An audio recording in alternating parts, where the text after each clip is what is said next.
Le temps dilaté expliqué, pouvons-nous réellement voyager vers le futur? L'idée de voyager dans le temps, autrefois cantonnée au royaume de la pure fantaisie littéraire et des scénarios de science-fiction audacieux, trouve aujourd'hui un ancrage étonnamment concret dans les lois fondamentales de la physique, plus spécifiquement dans le cadre élégant et implacable de la théorie de la relativité d'Albert Einstein. La question fondamentale, pouvez-vous voyager vers le futur, est moins une interrogation métaphysique qu'un problème d'ingénierie relativiste, dont la réponse penche résolument vers l'affirmative, bien que les mécanismes pratiques demeurent, pour l'instant, hors de notre portée technologique immédiate.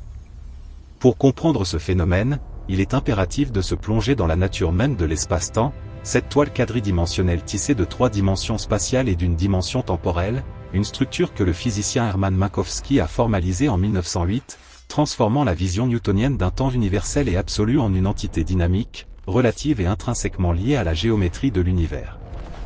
La pierre angulaire de cette exploration réside dans la théorie de la relativité restreinte, publiée par Einstein en 1905, qui repose sur 2 postulats apparemment simples mais aux conséquences sismiques. Le premier stipule que les lois de la physique sont les mêmes dans tous les référentiels inertiels, c'est-à-dire des systèmes se déplaçant à une vitesse constante les uns par rapport aux autres. Le second, et le plus révolutionnaire, affirme que la vitesse de la lumière dans le vide, notée c, est constante pour tous les observateurs, indépendamment du mouvement de la source lumineuse ou de l'observateur lui-même. Cette invariance de c, dont la valeur est approximativement de 287 924 584 mètres par seconde, impose une flexibilité radicale à nos mesures conventionnelles de l'espace et du temps. Lorsque nous considérons un objet se déplaçant à une vitesse significative par rapport à un observateur stationnaire, la constance de ces forces le temps lui-même à se comporter de manière non intuitive. C'est la dilatation du temps, ou z-dilatation. Mathématiquement, l'intervalle de temps propre, noté delta tau, mesuré par un observateur immobile par rapport à l'événement, est lié à l'intervalle de temps mesuré par un observateur en mouvement, noté delta t, par la formule fondamentale, delta t est égal à gamma fois delta tau, où gamma, le facteur de Lorentz, est donné par 1 sur la racine carrée de 1 moins v carré sur c carré, v étant la vitesse relative entre les 2 observateurs. Lorsque v approche 0, gamma approche 1, et le temps mesuré est pratiquement le même, conformément à notre expérience quotidienne. Cependant, à mesure que v augmente et se rapproche de c, le dénominateur approche 0, et gamma tend vers l'infini. Cela signifie que pour un observateur externe, le temps s'écoule beaucoup plus lentement pour l'objet en mouvement. Ce n'est pas une illusion d'optique ou un simple défaut de nos instruments, c'est une modification réelle de la trame temporelle. Si vous pouviez, par un acte d'imagination technologique, voyager à 99,9% de la vitesse de la lumière pendant ce qui vous semblerait être une année subjective, à votre retour sur Terre, des décennies, voire des siècles, se seraient écoulés pour ceux que vous avez laissés derrière. Vous auriez, par conséquent, voyagé dans le futur. C'est la direction du voyage temporel la plus solidement prouvée et observée. Les preuves expérimentales de cette dilatation relativiste du temps ne sont pas de l'ordre de la spéculation, mais des faits mesurés avec une précision stupéfiante. L'exemple le plus classique concerne les muons, des particules subatomiques créées lorsque les rayons cosmiques frappent la haute atmosphère terrestre. Les muons sont intrinsèquement instables, avec une demi-vie au repos d'environ 2,2 microsecondes. À une vitesse normale, ils ne devraient parcourir que quelques centaines de mètres avant de se désintégrer. Pourtant, les détecteurs au sol en enregistrent une quantité significative. Comment est-ce possible? Leur vitesse élevée, souvent supérieure à 95% de c, dilate leur temps propre. Pour les muons, leur durée de vie est de 2,2 microsecondes, mais du point de vue de l'observateur terrestre, leur horloge ralentit tellement que leur durée de vie observable s'allonge suffisamment pour leur permettre d'atteindre la surface. C'est la dilatation du temps en action, confirmée des milliers de fois par seconde dans les laboratoires de physique des hautes énergies. Un autre exemple crucial, et peut-être le plus pertinent pour la vie quotidienne, concerne les systèmes de positionnement global, ou GPS. Les satellites GPS orbitent à environ 20 000 km au-dessus de la Terre et se déplacent à des vitesses d'environ 14 000 km par heure. La relativité restreinte prédit que, en raison de leur vitesse, les horloges atomiques embarquées doivent retarder par rapport aux horloges au sol d'environ 7 microsecondes par jour. Simultanément, la théorie de la relativité générale, que nous aborderons bientôt, introduit une correction supplémentaire due au champ gravitationnel plus faible en altitude, qui fait avancer les horloges des satellites d'environ 45 microsecondes par jour. La somme nette est un avancement d'environ 38 microsecondes par jour. Si ces effets relativistes n'étaient pas calculés et corrigés en temps réel par les systèmes au sol, les erreurs de positionnement s'accumuleraient rapidement, rendant le GPS inutilisable en quelques heures, avec des décalages atteignant plusieurs kilomètres. La nécessité d'intégrer les corrections relativistes dans le fonctionnement quotidien des technologies modernes est la preuve la plus tangible et la plus irréfutable que le temps est relatif et que la dilatation temporelle est un phénomène physique réel. Passons maintenant à la relativité générale, publiée par Einstein en 1915, qui incorpore la gravitation dans le cadre de l'espace-temps. Si la relativité restreinte traite des vitesses constantes, la relativité générale traite de l'accélération et de la gravité. La grande révélation de cette théorie est que la gravité n'est pas une force mystérieuse agissant à distance, comme le croyait Newton, mais plutôt une manifestation de la courbure de l'espace-temps provoquée par la présence de masse et d'énergie. Imaginez l'espace-temps comme une immense toile tendue, les objets massifs comme la Terre ou le Soleil créent des dépressions dans cette toile. Les corps suivent ensuite les chemins les plus courts possibles dans cet espace-temps courbe, que nous percevons comme une chute ou une orbite. Cette courbure affecte non seulement la trajectoire des objets, mais aussi l'écoulement du temps lui-même. C'est la dilatation du temps gravitationnel. Plus le champ gravitationnel est intense, c'est-à-dire plus vous êtes proche d'une masse lourde ou plus vous êtes profondément enfoncé dans une courbure de l'espace-temps, plus le temps s'écoule lentement pour vous, par rapport à un observateur situé dans une région où la gravité est plus faible. La relation mathématique décrivant cette dilatation gravitationnelle est complexe, impliquant la métrique de Schwarzschild pour les objets sphériques non rotatifs, mais le principe est clair, le temps est plus lent près des puits de potentiel gravitationnel. Pour illustrer, si vous pouviez passer une semaine près de l'horizon des événements d'un trou noir supermassif, où la courbure est maximale, des milliards d'années pourraient s'être écoulées dans le reste de l'univers. Vous seriez alors propulsé des milliards d'années dans le futur terrestre sans avoir bougé plus vite que la lumière. L'effet gravitationnel est mesurable même sur Terre. Des expériences extrêmement sensibles, utilisant des horloges atomiques de haute précision, comme celles menées par l'Institut national des normes et de la technologie, ont démontré que le temps s'écoule plus lentement pour une horloge placée sur une table que pour une horloge située juste au-dessus, car la première est légèrement plus proche du centre de gravité terrestre. L'effet est minuscule, se mesurant en partie d'un million de milliardième de seconde, mais il est réel et prédit par les équations d'Einstein. Pour voyager significativement dans le futur grâce à la gravité, il faudrait un objet d'une densité colossale, comme une étoile à neutrons ou, idéalement, un trou noir. Ainsi, d'un point de vue strictement physique, voyager dans le futur n'est pas seulement possible, c'est une conséquence inéluctable de la structure de notre réalité dès lors que l'on quitte le cadre de la vitesse nulle et de la gravité nulle. Le voyage vers le futur est une réalité asymétrique, il est facile de voyager dans le futur, mais impossible de revenir au passé sans enfreindre ce que nous appelons la causalité. Le voyage vers le passé, ou rétrocausalité, est la véritable pierre d'achoppement conceptuelle et physique. La physique actuelle ne l'interdit pas catégoriquement dans toutes les solutions mathématiques des équations d'Einstein, mais les scénarios qui le permettent nécessitent des conditions si extrêmes ou exotiques qu'ils semblent relever de la fiction. Ces scénarios impliquent souvent la création de ce que l'on appelle des courbes temporelles fermées de type temps, ou Closed Time-like Curve, CTC. Une CTC est, par définition, un chemin dans l'espace-temps qui revient à son point de départ dans l'espace et le temps, permettant à un objet de rencontrer son propre passé.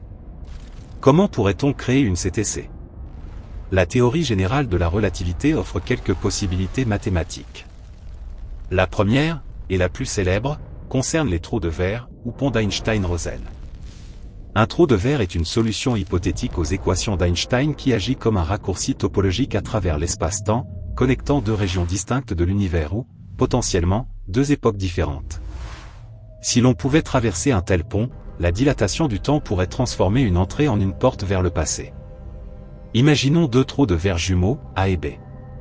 Si l'on maintient le trou de verre A sur Terre, où le temps s'écoule normalement, et que l'on accélère le trou de verre B à une vitesse proche de c, puis qu'on le ramène.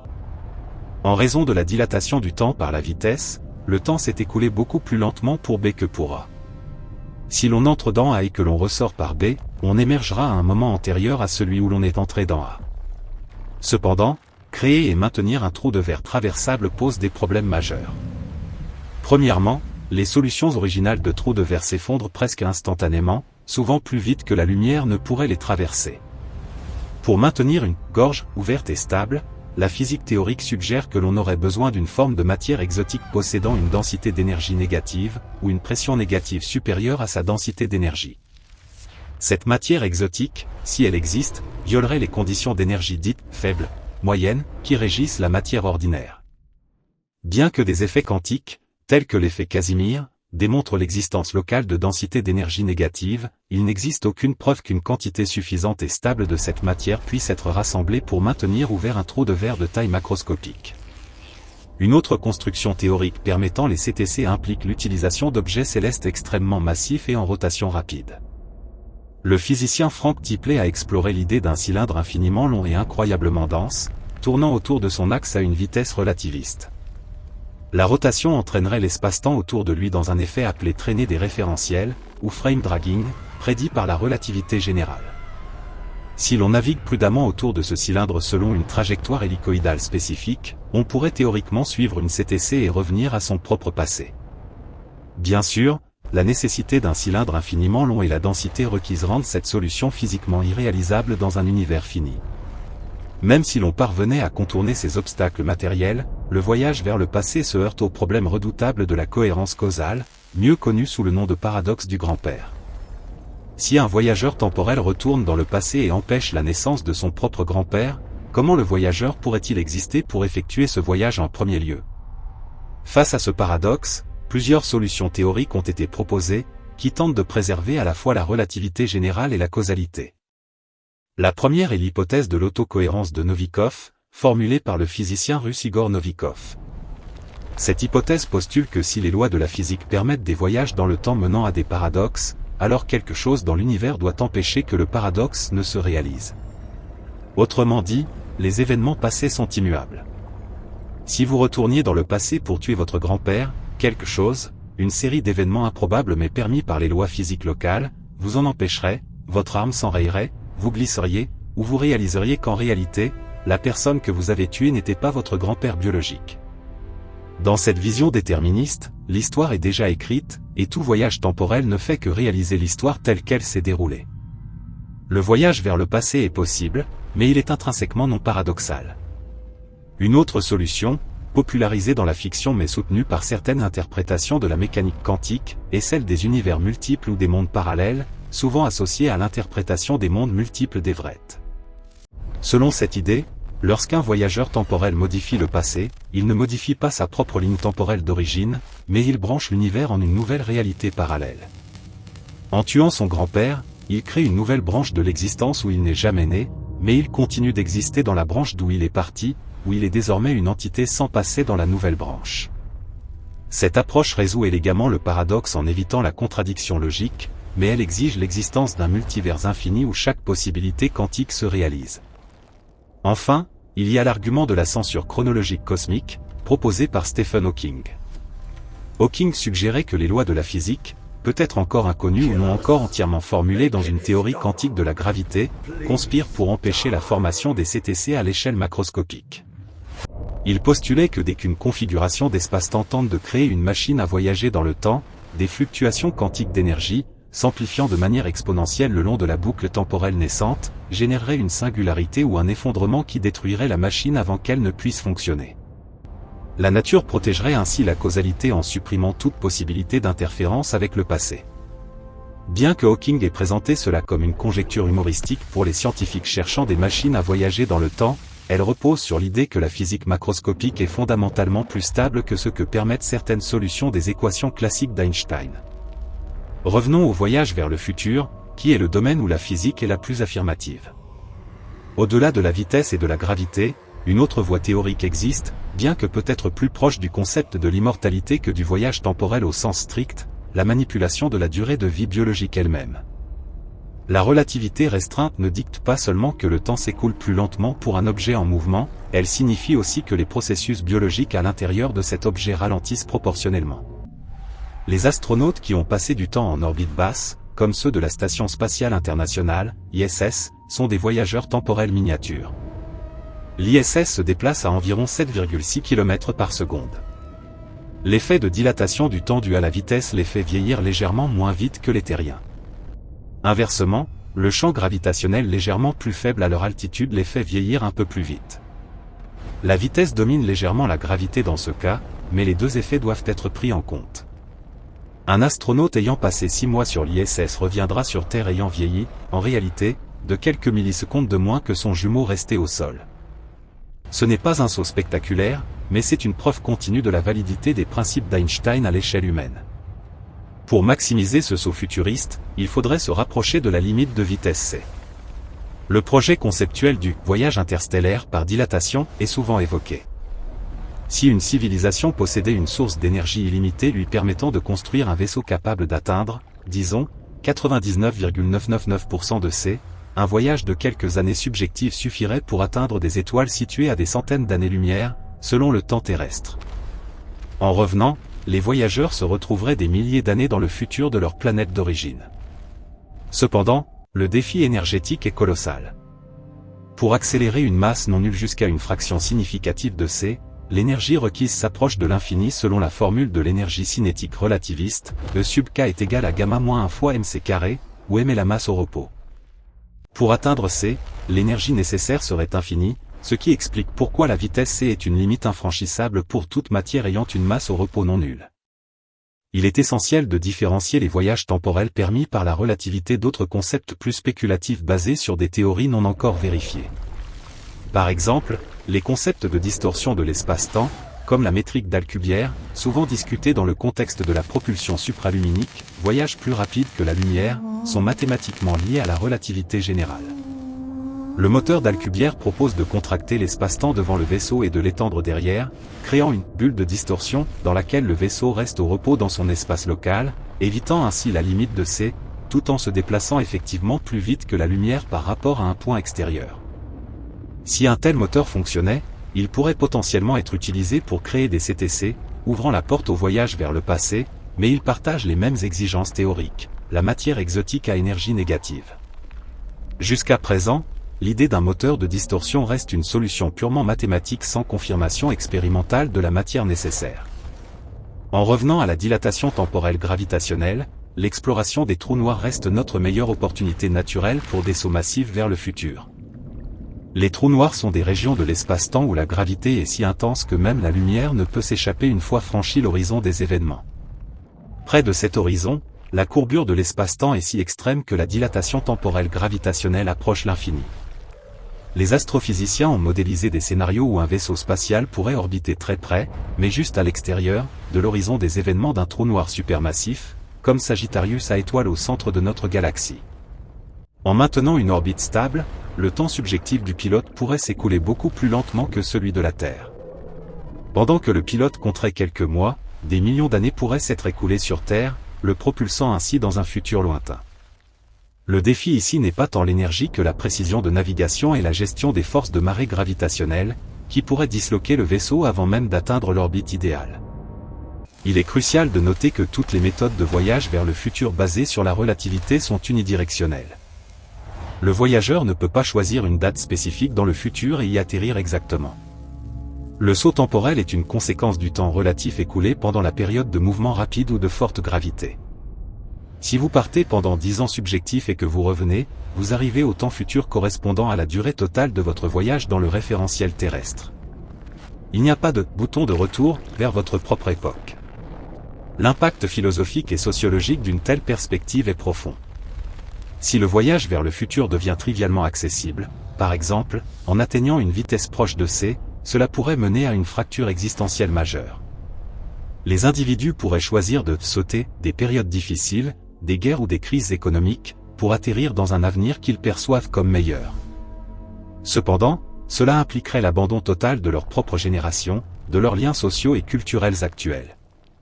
La structure même de la société, fondée sur la continuité intergénérationnelle et la prévisibilité linéaire du temps, serait ébranlée.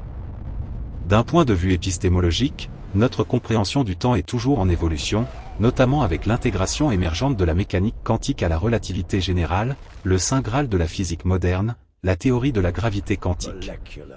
Certaines approches, comme la gravité quantique à boucle ou la théorie des cordes, proposent que l'espace-temps lui-même pourrait être quantifié, existant en unité discrète appelée temps de Planck, soit environ 10 puissance moins 43 secondes. Si le temps est fondamentalement discret, cela pourrait imposer des limites ultimes à la dilatation temporelle. Par exemple, si le temps ne peut être divisé qu'un certain nombre de fois par rapport au temps propre, la dilatation ne pourrait pas devenir infinie. Cependant, aux échelles énergétiques et de vitesse que nous pouvons envisager, la description continue de la relativité générale reste une approximation incroyablement précise et prédictive. Pour résumer les mécanismes actuels, le voyage vers le futur est prouvé et se produit constamment, quoique à des échelles infimes, via la dilatation du temps cinématique, vitesse et gravitationnelle. Pour un saut spectaculaire, il faut soit atteindre des vitesses proches de c, ce qui exige des ressources énergétiques exponentiellement croissantes, soit s'approcher de champs gravitationnels extrêmes comme ceux des trous noirs. Le voyage vers le passé, bien que mathématiquement possible dans certaines solutions des équations d'Einstein impliquant des topologies exotiques comme les trous de verre ou des configurations de masse-énergie impossibles, est fondamentalement bloqué par des exigences en matière de matière exotique et par le problème persistant de la causalité. La recherche scientifique continue d'explorer les limites de la relativité. Des expériences futures, impliquant des accélérateurs de particules encore plus puissants ou l'observation d'objets astrophysiques extrêmes comme les étoiles à neutrons en collision ou les premiers instants de l'univers après le Big Bang, pourraient fournir des indices supplémentaires sur la nature véritablement quantique de l'espace-temps et les limites ultimes du voyage temporel. Pour l'instant, le futur est une destination accessible, à condition d'être prêt à sacrifier le présent pour y parvenir. Le passé, lui, semble protégé par les lois fondamentales qui assurent que l'univers reste, au moins pour nous, un lieu où les causes précèdent toujours les effets.